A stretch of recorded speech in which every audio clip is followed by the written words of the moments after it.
was a dark and stormy night, nor'easter rolling in. It's a long 12 hours, the power's out again. I pray for inner strength and that we don't lose no lives. Just another day in the first responders' eyes. Half a cup of coffee's gone, the first run comes in. A car slid off the road, there's a family trapped within. My heart beats like a hammer, I can barely catch my breath. I'm thinking the worst and hoping for the best. Yeah, we ain't superheroes, we're just ordinary people trying to make a difference, and the first on every scene. It's a heavy, heavy burden to carry all this burden when you can't unsee the things you've seen. It keeps going on. When those sirens are gone. Hey, welcome to the award-winning Mad Radio Show here in the Fishbowl on this wonderful Making a Difference Wednesday. You are listening to John and Sam broadcasting you live from Fishbowl Radio Network studios here in Globe Life Park, the heart of the entertainment district in Arlington, Texas. Man, we have a great show lined up today. Sam, welcome. Hello, hello. Hello, hello. You want to just tell us about the show, because I'm very excited about it. Yeah, well, we are following up on the story that we did, the show we did last week. So this is part 2 of Healing in the Aftermath. We have a wonderful retired officer, Orlando SWAT officer Raul Rivas.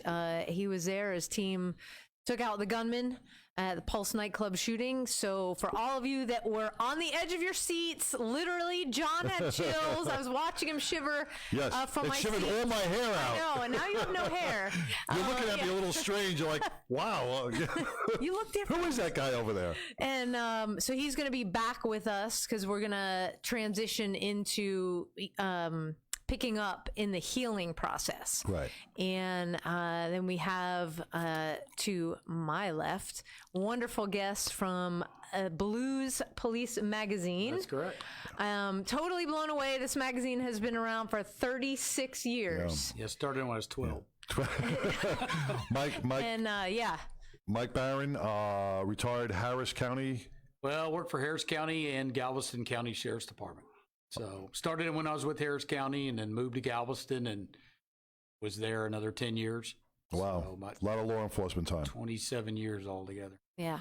And Mike drove all the way up to Arlington from Galveston. Mike was supposed to be with us last week, but he had a little... Blues Jeep decided about halfway here that he didn't want to go to Dallas. Oh, man. So, yeah, you're also meeting with the congressional candidate, Trey Penny. Hopefully tomorrow. Tomorrow. I was supposed to meet with him last week, but hopefully to meet with him tomorrow. Yeah, Trey's running for District 32. 30. District 30, yeah. Right. District 30. He's been on the campaign trail. I see him all over Instagram. I see him all over Facebook. He is really trying to make a change, and I think if he does get in, he will. He's got a lot of good values, a lot of good points. He brings a lot to the community. So that should be a great interview with you and Trey. Oh, I agree. If he wins, then we can all go to Washington to get a personal tour of the Capitol. Never had that happen before. So Yeah. So tell us about Blues Magazine real quick. Well, we started in 1984. I was just a rookie with the Harris County Sheriff's Department. And the current sheriff, who had lost the election, he said, man, this is a great idea. I think you need to start it. So I did. Well, little did I know that the new sheriff that came in, he wasn't too fond of it. And he was okay for the first few months and then basically said, hey, I don't like your magazine anymore. You need to stop. I said, well, I've got some constitutional rights to say I can do this. He goes, you know what? When you're working, you do have the right. So they gave me Mondays and Wednesdays off on the night shift. Yeah. And that ain't retaliation. Yeah, a little bit. I was the only one in the 200-year history of the Sheriff's Department that ever had non-consecutive days off, but that's okay. So the magazine kind of was noted for officers being able to voice their opinion on what was going on. and there really wasn't any vehicle for them to do that before that. So for 36 years, it was for 35 years, it was a printed magazine or newspaper. And then we, back last December, decided to make it digital. And just last week, a TV station in Fort Worth proclaimed that we're the largest digital magazine in the United States. A little over 100 God pages. bless. Yeah, so... You know, your magazine, and like you said, it gives our law enforcement, which nowadays needs it more than ever, the truth. It gives, you know, it lets them speak their opinions. It lets them share their experiences. And you know, our mainstream media nowadays is not doing that. They're covering things up. They're hiding things from the public. I mean, it took 2 days before they even showed that 40 officers were hurt in Philadelphia. And they wouldn't even have covered that story if there wasn't people looting. I think they were more focused on the looting of TV sets than the injured officers and the officer that was struck by the auto. They're not really giving a crap about our law enforcement guys that are out there on the front line. And if you saw that shoot, to me, from what that body cam video showed, was a 100% legit shoot. Because, you know, if anybody's ever taken any type of self-defense course, you know you can close a gap of 21 feet with a knife suspect within like 0.3 of a less than 3 seconds. Those officers, because of all you liberals out there who would like to defund the police, okay, do we have any that actually listen? Probably not. Those liberals and those people who wanted to fund the police, these officers were not carrying tasers. The tasers were taken away from them. None of the Philadelphia Police Department has it because of being defunded. So there are no de-escalation chances there. Now, for all those other liberals that are head popping because of what I just said, you want to send a therapist into this. This was a knife-wielding man who has had previous convictions, who's had a 10-year run-in with the law, who punched his mother in the face when he got out of jail. Okay, you're going to send an unarmed therapist into this, which would have most likely proved deadly without police backup. Yeah, absolutely. It got covered up so much that I didn't see. I did see all the looting and everything because there's some people walking out of there with 65-inch TVs. A sporting event that you know, like I think the World Series, I think it's called, and yeah, let's go destroy a city. You know, that's what I saw come across. You know, from now on, when any law enforcement officer shoots anybody anywhere in this country, I'm just going to go to Walmart and take a TV. I'm just going to do that. Fighters always take TVs. Aren't you allowed to do that now? In the middle of Katrina, yeah, people got TVs. I mean, they're 6 feet of water, but they got a TV they're holding. They were pulling up in cars and big carts, and like they were at Costco. So next time anything happens in this world, I'm just going to go and. It's my God-given right that I could take this because I'm mad. All right, you heard it here first. That's right. John's gone mad on Mad Radio tonight. I don't understand. Please, I just don't understand what looting has to do with you're being pissed off. Why are you looting sneaker stores and Walmart and Costco's? Oh, wait, you didn't know? Because they've been inside because of COVID. That's right. They have the right to steal from other people who have nothing to do with it. Right, because they've got all this pent up aggression and anger because they can't go outside, or they have to have their face covered wherever they go, and you know they need to have that outlet. So that's what the social workers that gives the right to take as they're being stabbed in the chest. Yes. Come on, people. I don't know why I don't have 6 TVs already. Actually, wait, you have 1, 2, 3. You're pretty darn close. Well, I only have the small ones. That you I purchased those TVs. Yes. I should have the big 100-inch screen TVs, you know, the curved TVs and the computers and the laptops. I should have and the nice sneakers. What do you do if you and a friend go in, take one of those 100-inch TVs? Like, who gets it? Like, well, you cut it in half, then you got 2 50s. I want to know where they go with it. I mean, they don't have cars, so how are they getting home on a bus? Did you see? Trying to go in a bus with a big 60-inch TV. If you see the video of Philadelphia, The parking lot looked like Black Friday. It was packed. It was packed with cars. It looked like it was, you couldn't find a spot. Cars were all parked. People were coming out with shopping carts and these big things filled with stuff. And I'm like, man, in America, do you take a shopping cart to a riot? But like I said, the best place to be in a riot situation is at the library. Nobody ever loots or robs or burns the library. Yeah. Nobody goes in and says, I need that book. So, Blues Police, back to the magazine, which is now digital.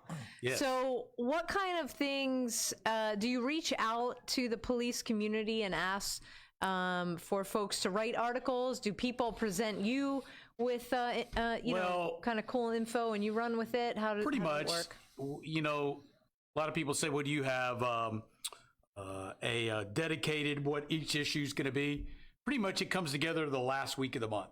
Unfortunately, for the last 10 months, it's been all about trying to honor the officers that lost their lives. And, it's been, about 25 years since I've done this magazine because someone else was running it. I forgot about what it was like to have the magazine and have to go through the process every time an officer dies. So if you're with a department, maybe you have an officer, you lose one a year. We're losing one a week. Sometimes last week we lost two. So that's two families you have to interact with, two stories that you have to write, two pictures. And by the time you get in, that's two funerals. And it's just, it wears on you after a while. And we're not doing it just for people in Texas because someone said, well, what about the officers around the country? They're not important. So then we decided to cover all of them. So now you have somebody dying literally every day.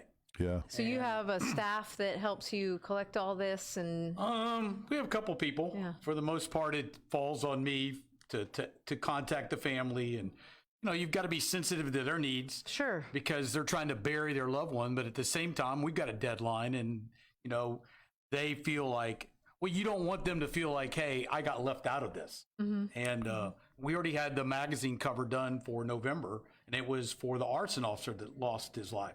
So we had a red cover we've never done before. It was in red, and we had just finished it, and the next day, then we lost Sergeant Preston got killed, right. Which is a total senseless. The guy that killed him shouldn't even be in this country. Right. Correct. So, it's... but for the most part, besides that aspect of it, we do invite officers to write in about their war stories. And at first it was kind of like pulling teeth, trying to get them to write.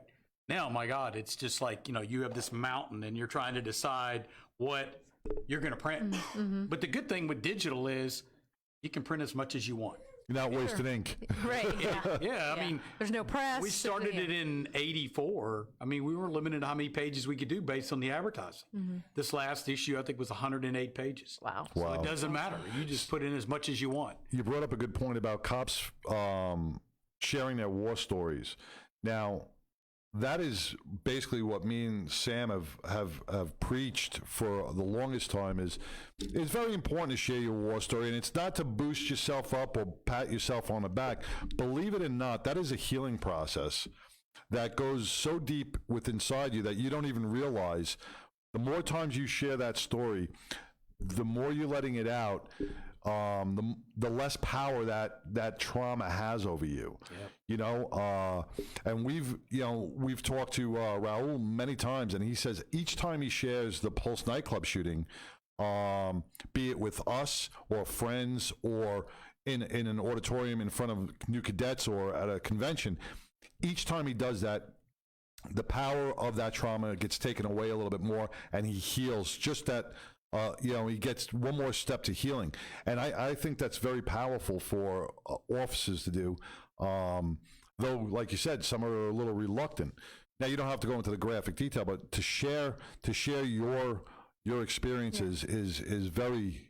I think in terms of graphic detail, I think the purpose of the magazine, that has a healing aspect, not only for the contributor, but also for the reader.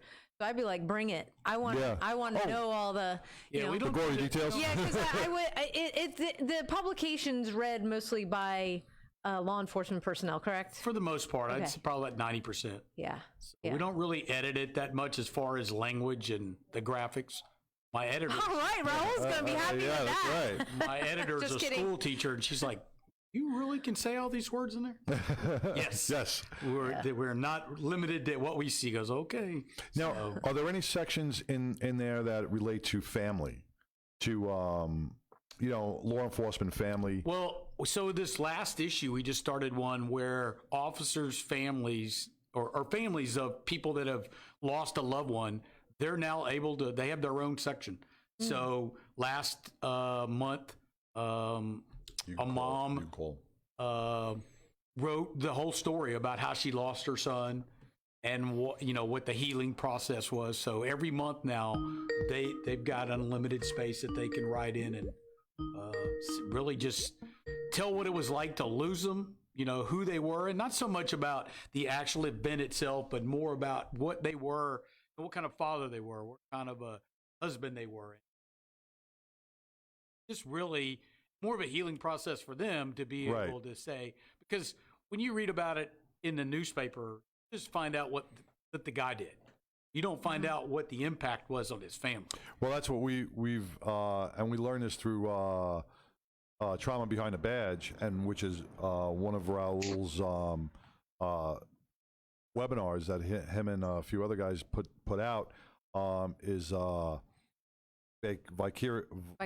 vicarious trauma, and that affects the families. We don't look at that as much. Yeah, the secondary trauma, and for years we've been wondering why if a family member understands the trauma that you've been through, it almost makes the healing process a little easier. So we have to really educate the family more and prepare them more at a stage in their life that they are able to accept what their spouse does for a living. Hopefully, Raul will connect. Yeah. After this, we have Raul. We got on. Raul. Hey, Raul. Welcome. I'm here. Awesome. Great to have you today. Thank you so much for having me, guys. I appreciate it. You bet. Well, we are picking up. Gave the list watchers say on Facebook kind of an intro that this is part 2 of your story, Pulse Nightclub Shooting.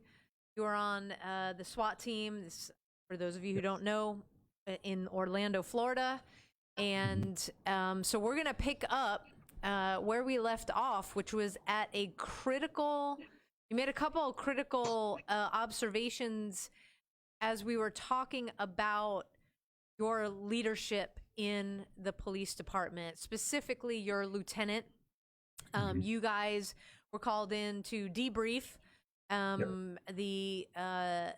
what had occurred, and your lieutenant was the first one to open up, to share with you all, how he was feeling, what was going on for him, and in turn, that gave you guys the green light, for lack of a better term, to share your feelings as well. And, it's still difficult, as you and John and I know, traveling around, talking in the different departments, we understand that it's one thing to have, let's say you have a lieutenant or a sergeant down that chain, to be on board with opening up, starting the healing process, with talking, call it whatever you will.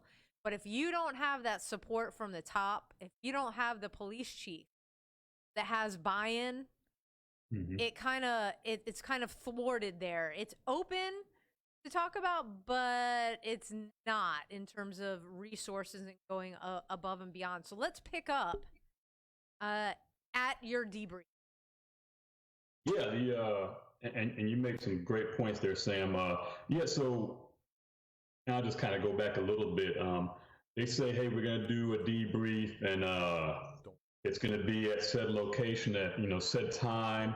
And I think I shared this last week, but my thought process going in was like, all right, and it's catered lunch. I'm thinking, hey, catered lunch, 30 minutes, I'm out. It's it's pretty much going to be the extent of this debrief. We get in there, and I'll give you another little bit of again, the leadership on the team is just, in my opinion, phenomenal. Captain Canty handpicks the couple of guys he wants from the CISM team to come speak to us, and that's important. It's got to be the right people. I don't know that, and we've talked about this too before, but not everybody's going to be able to mesh with everybody. And so picking the right people were what was important to us. And man, we get in that room and we circle up, so to speak, the 40 of us, and first one to speak is the LT, and it gave the green light. That's a great way to put it, for everybody to go ahead and speak from the heart.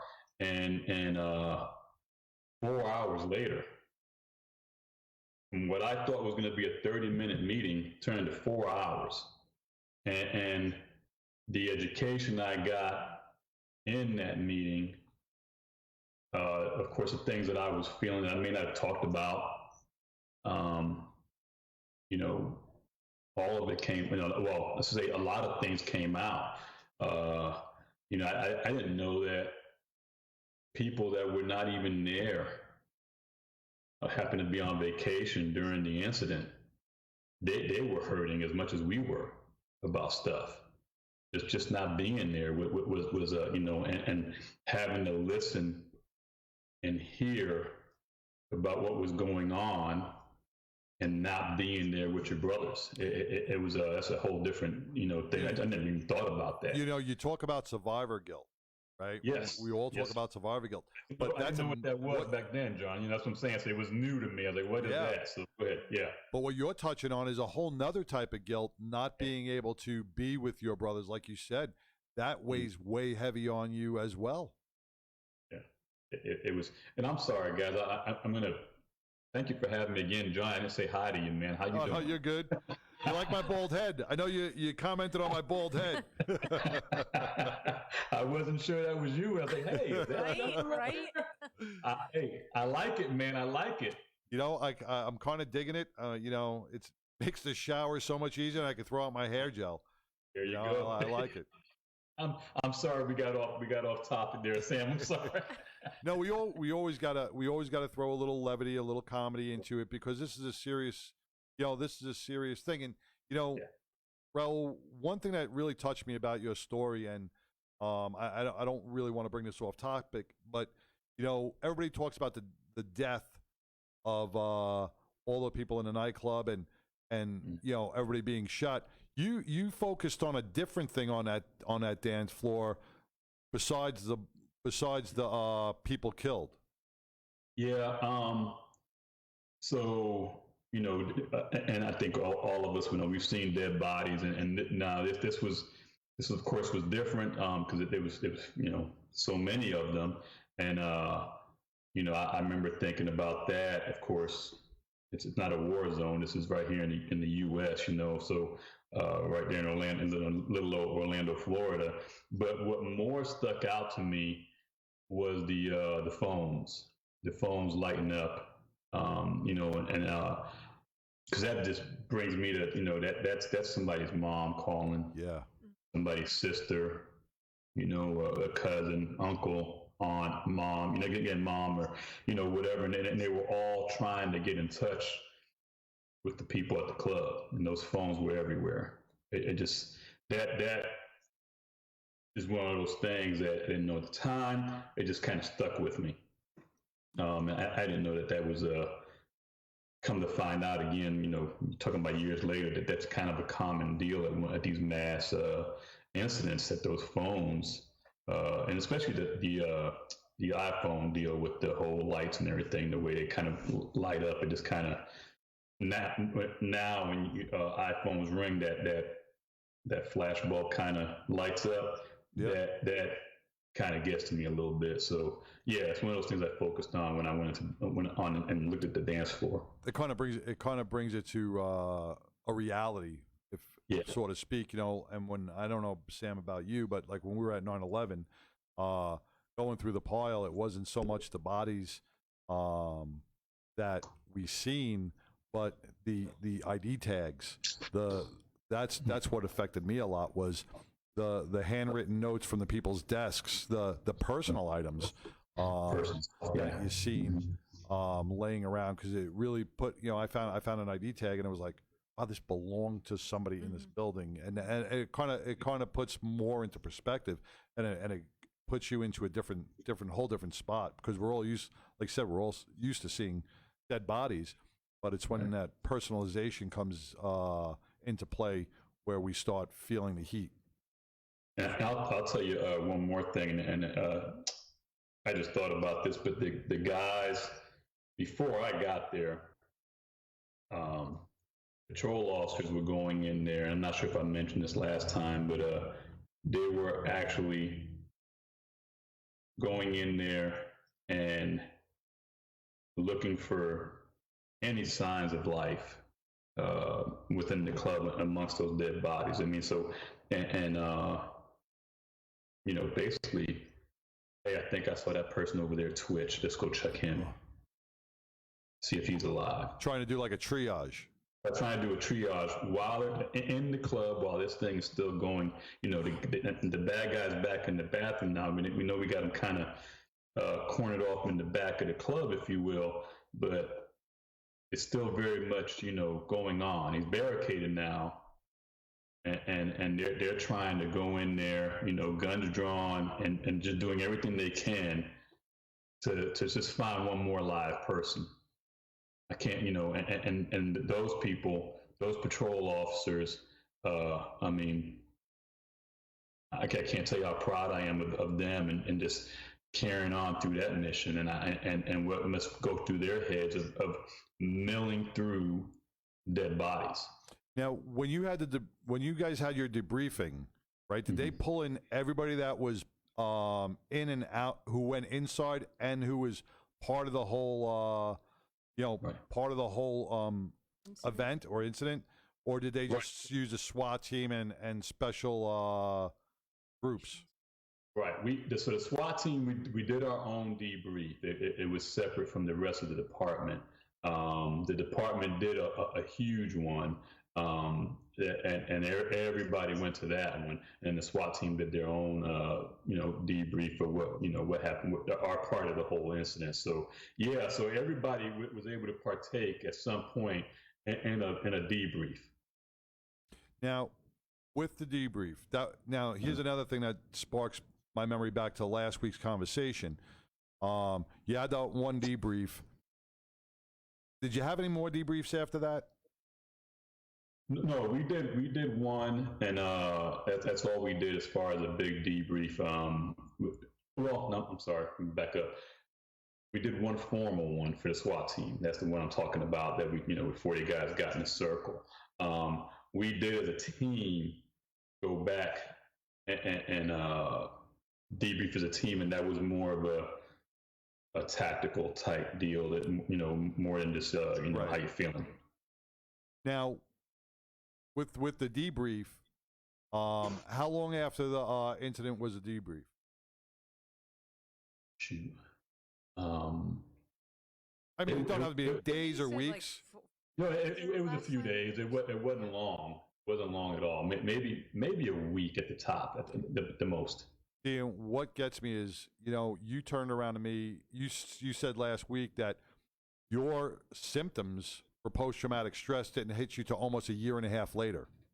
Yeah, and that's, again, I'm such a baby at this whole thing, and I'm learning, about so many different things, and of course relating my small story to stuff that's happened around the country, and the team that I have, again, with the Trauma Behind the Badge, and you guys, and just Survive First, and just I'm learning so much. But from my story,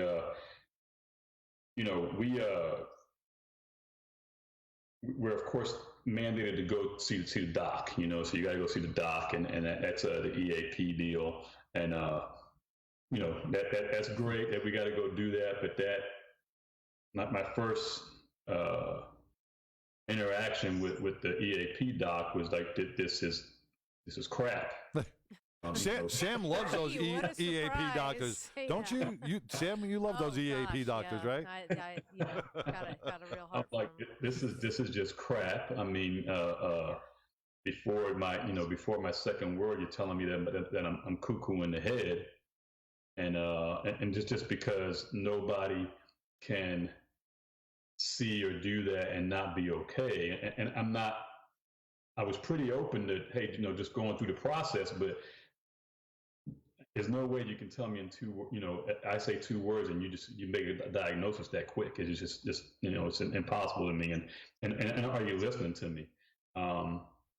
So where we were lucky was we were able to we were able to come back to our command staff and say, hey, this is crap, and they listened to us. Fast forward, we get to some other docs, and I go in there, and it's a great session, but I'm like, hey, I'm okay, I'm good, and in my mind, and I'm gonna, in my mind, shooting him is black and white. I hope that I'm not trying to be politically correct or anything, but just want to make sure that's clear that right. Yeah, shooting him was black and white. He came out, he did what he did. He came out shooting. We shoot him. That's black and white. I speak like a baby. So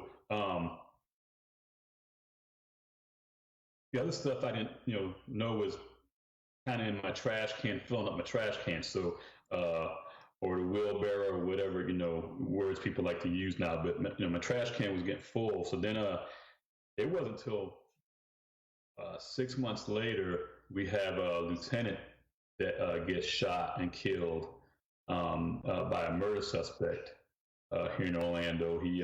He shot her, walked up on her, and executed her.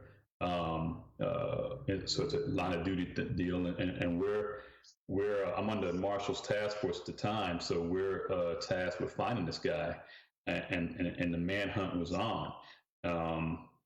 There was a quick memorial that was happening, and so we took the 30 minutes to go over there and pay our respects. And of course, the whole departments, I mean, everybody knows who we are because we're dressed in a certain way. And I don't know, and this is weird, but they all coming to us and just, have you caught them yet? Catch them, not Pressure. mean or anything like that. It just, I felt it. And it was overwhelming. I just feel myself at the time just kind of about the bust, just like from emotion, and I'm an emotional guy, but not like that. And it was shortly thereafter, me and my dad got into a little something, and he's a Vietnam vet, been through his own struggles. And he's listening to the show right now, and I'm not even sure he knows this, but he had to kind of grab me and ask me something, if I'm okay. And that was the kick in the ass, if you will, that I needed to kind of I need to get some help, because I'm feeling certain kind of ways. I'm doing stupid stuff, and I don't give a shit anymore. I'm sorry, it's 2 curses in the damn. No, you're good. You're good. Hey, listen, we just had Sammy the Bull Gravano on our last show. The F-bombs were flying. All right. So yeah, I was to the point where I just didn't care anymore. So I wasn't, I wasn't the suicidal guy where I was going to go do something to myself, but I just didn't give a damn if anything happened to me. And that's kind of where I got to. And my dad was the one that kind of, instant when my dad would kind of snap me that I need to get some help. And I go back to, it was UCF Restores, and, we were able to have some conversations that come to find out, I wasn't okay. I had been, and the whole cumulative thing, that's what's kind of happened to me is just a whole lot, and my trash can was about full just before, Pulse even happened. So it was a good, like I said, a good year after Pulse before I kind of knew that things were going on in my head that I needed to take care of. While you kudos to Dad, my mom was watching my whole unraveling. Right. Stepped in as well. It's there's a lot of stories that we hear about a family member, a friend, a colleague, you know, what you said, kind of like snapping you back, like you got to get help because this is not you. This is not the person that we knew. And so as you're going through that process, you know, the other SWAT officers, your team, they're seeing this. Obviously, you know, you're collectively still all dealing with whatever you're dealing with in your heads. And were you the only one out of, and I'm just talking about your SWAT group, your team, to get help? Were you first one? Were you kind of the catalyst to show other people it was okay? How did that process go? Yeah, so I knew that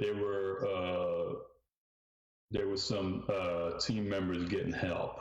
Now remember, we had a guy that was shot in the head in the helmet during the incident, and you know he went through it, you know, and he's no longer a law enforcement officer, but he's doing very well. You know, and he found his way out of the darkness. But yeah, so he was the one that I knew about for sure. I do know of a couple others, but I don't remember exactly the timing of it. I wasn't first. I definitely wasn't first. But I didn't know of the other person before I went. So, and I, you know, so there's, before Pulse happened, let me back up just a little bit. Before Pulse happened, almost a year and a half before Pulse happened, I am driving home late night from work, and I get stopped by traffic. It's just, you know, traffic in front of me. I'm like, you know, the hell's going on? And I happen to be in uniform, and I'm realizing, oh, you know what, there's an accident up there, and it just happened. Let me go see if I can render aid. So I you know, move my car over there, block the traffic, put my lights on. I get to the car, and at the back of the car is a 9-year-old little girl, and she's just doing that agonal breathing. So I take, you know, keeping her there, I'm calling for help, you know, and she's breathing, but then she stops breathing. Take her out, start doing CPR on her. She starts breathing again, and then as I'm doing CPR, I can just see her die on me in my hands, and that the kids, that's always been my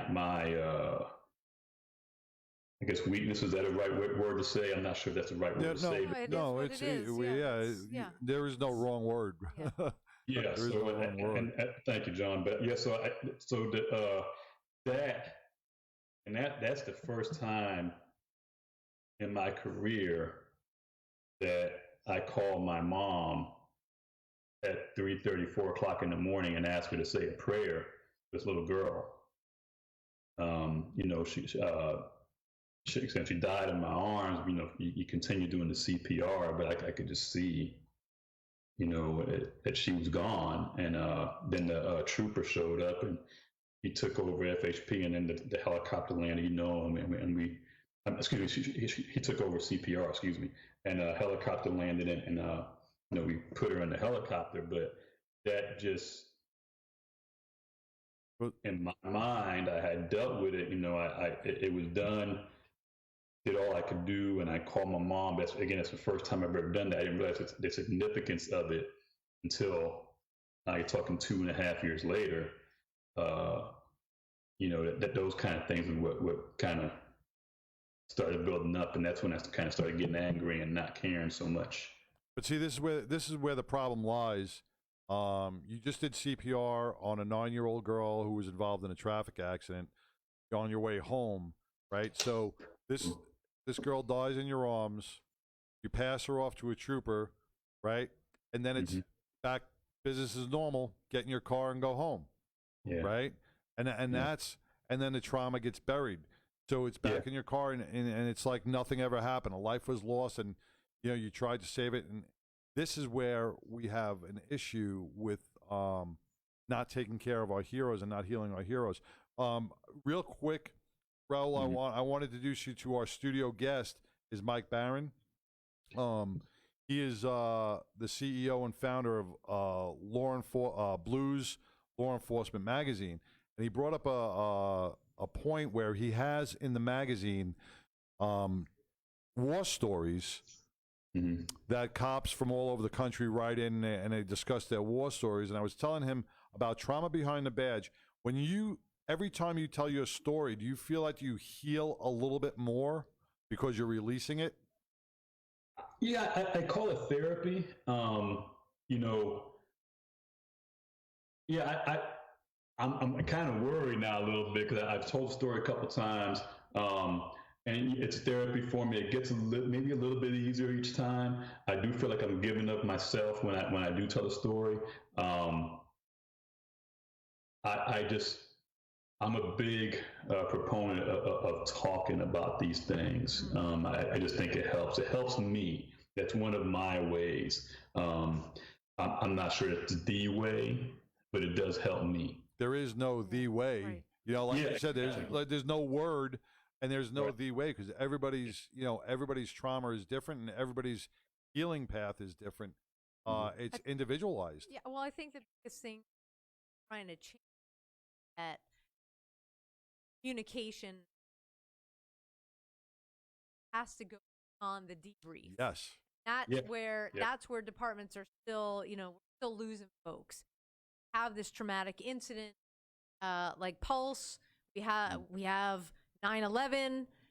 2 days go by, whatever, 4 days a week. We have a big debrief, and then go see whomever. But you're back on duty. You're still processing, unbeknownst to you, the 9-year-old, that passed away in your arms, that you didn't get to communicate to anybody else. Thank God you had your mom. So I take that back. You actually did reach out, communicated with your mom. But in terms of an officer going through these things, forget EAP. Okay, forget EAP.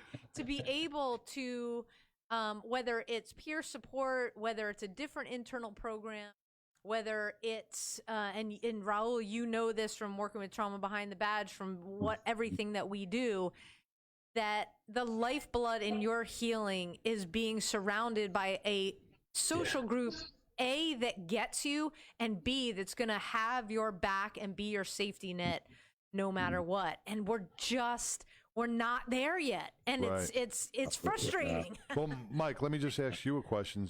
With the magazine, you read these stories, you publish these stories on the war stories from around the country. Do you ever just sit and go, oh my God, did this guy get the help that he needed? Yeah, I mean, you live in all of these tragedies, 20 of them published. Right. So, and some of them are a little off the wall. If the ones that says they're written by Jake at State Farm. Oh. That would be me. Okay. But, I mean, it's a healing process for them, but not so much for us. Right. We're having to read all of it. And then you're wondering, but and you once again, well, it's that question mark. It's that question mark. Kind of like the 911 dispatch. Did this person ever get help? Right. Yeah.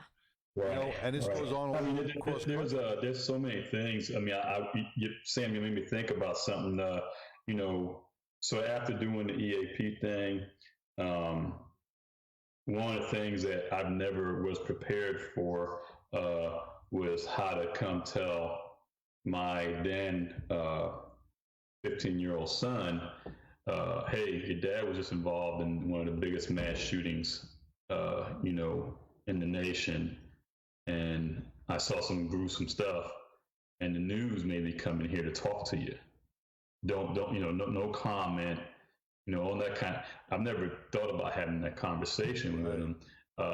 And so you got to, let me preface this by saying my son's probably one of the coolest cats on the earth. He's just he's a He's a calm, mellow cat. But still, how does a 15-year-old mind process that?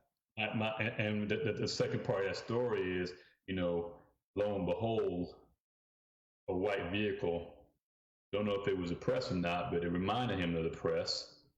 And now I've got my 15-year-old freaking out, and he didn't sign up to be freaked out by shit like that. Right. So that's the kind of thing that it'd be nice if I would have had just somebody to talk to that told me that part. Hey, this is how you deal with, or give me some options, some little bit of direction on how you talk to your kid about this. And then fast forward when I'm going to get counseling, to tell him that your dad's got some stuff going on in his head that I gotta go check my mental health a little bit, and that's a conversation I just I needed help with. Rather have the sex conversation. I think by 15 it's like, oh, Dad, come on, I got this. I got Pornhub. I got the internet. Oh my. Before we got to wrap it up, Raul, because once again our hour flew by.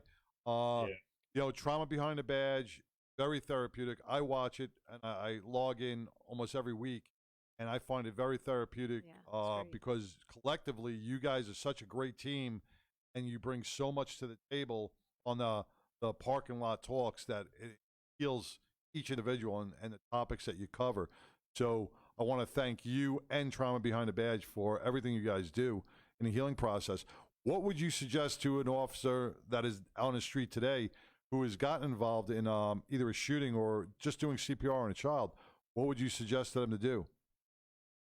Again, my big thing is communication, and I preach this all the time, is that, and I know we've said it in different ways, but if you're out on the street and somebody comes to do harm to you or harm to your partner, you will do whatever it takes to survive that incident.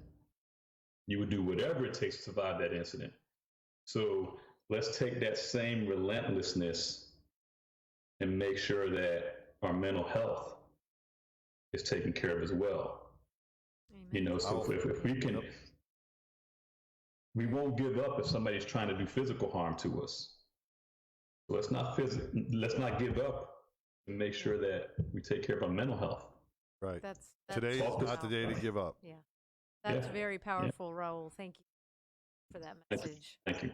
Hey guys, thanks for having me. Anytime. Mike, I'm sorry we didn't get to talk a little more. Man, we may go to a part 3 if you can, or once again in the next couple of weeks we'll have you back on to finish it, just to finish more, because your story is so compelling. There's not enough time in the day to really cover it all. So we will definitely have you back together. So but we'll definitely have you back because like I said, there's a lot here. There's a lot here. I tell you, John, I do a presentation of this, a debrief of it, and I got a 2-hour version and a 4-hour version, and it's just me talking. So I can definitely talk about this thing for a while. I got so much information on this one, and it's such a story of just everything. I tell everybody we meet the SWAT gods. We look the devil in the eye, and Murphy rears his head as well. So it's just so much stuff in this story. It's unbelievable. So anytime, guys, I love you both. Mike, I hope to meet you one day, and let's talk soon. You guys, thanks for having me. Raul, I'm going to give Mike your contact info for sure, because I'm sure this is a story that definitely Blues Law Enforcement Magazine would love to share with its readers. Sure, for sure, absolutely. Absolutely, right, guys. till next Thank time. you so much again, guys. I appreciate you. You bet. Thanks. So thanks, Raul. Thanks, Raul. So, oh my gosh, again, it's flown by. Boom, boom, boom. Hey, we're doing a lot of awesome things here. Our YouTube page, folks, if you haven't subscribed, I know you haven't subscribed. There's like 6 people. Yep. Go subscribe to our YouTube page. It's Mad Radio Texas. All of our shows are up there. You can watch them, leave comments. You can even, we get notified if there's questions. So you know what I love about that? Too. We posted out there saying, hey, please subscribe to our YouTube page, and I'll get like 50 likes on it. 50 hearts, 50 check marks.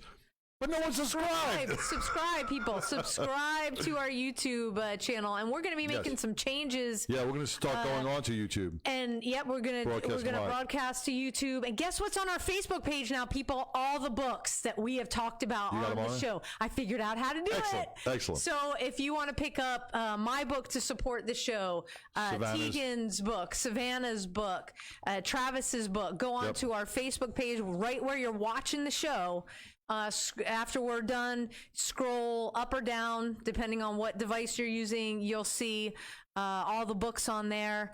And we're also going to put a link to Blues Law Enforcement Magazine, like their page, and we'll put a link on our page that you can get their publication as well. Put a link to your YouTube and send that out to all 38,000 Thank you for that. I appreciate that. And to everybody listening, we don't do this by ourselves. We've got a whole team behind us. Buy a book, support the show, or just support the show by going to abadgeofhonor.com, click on Mad Radio, hit the donate. Every penny counts to offset. And, to everybody listening, thank you again for a great show. Thank you for being with us each week. Everybody out there on the front lines, both here at home, law enforcement, first responders, EMS, 911 dispatchers, to those our troops overseas still fighting the good fight. We love you. You're always in our prayers. And don't forget to ask if Mike, you need help. Well, today's National First Responder Day. So to every first responder, God bless each one of you for the job you do. Stay safe. Go home to your families. And thanks for having me. I really appreciate it. Thank you. And our prayers go out to the Philadelphia police officers that were injured in riots the other day. Our prayers go out to all our law enforcement. God bless. Stay well.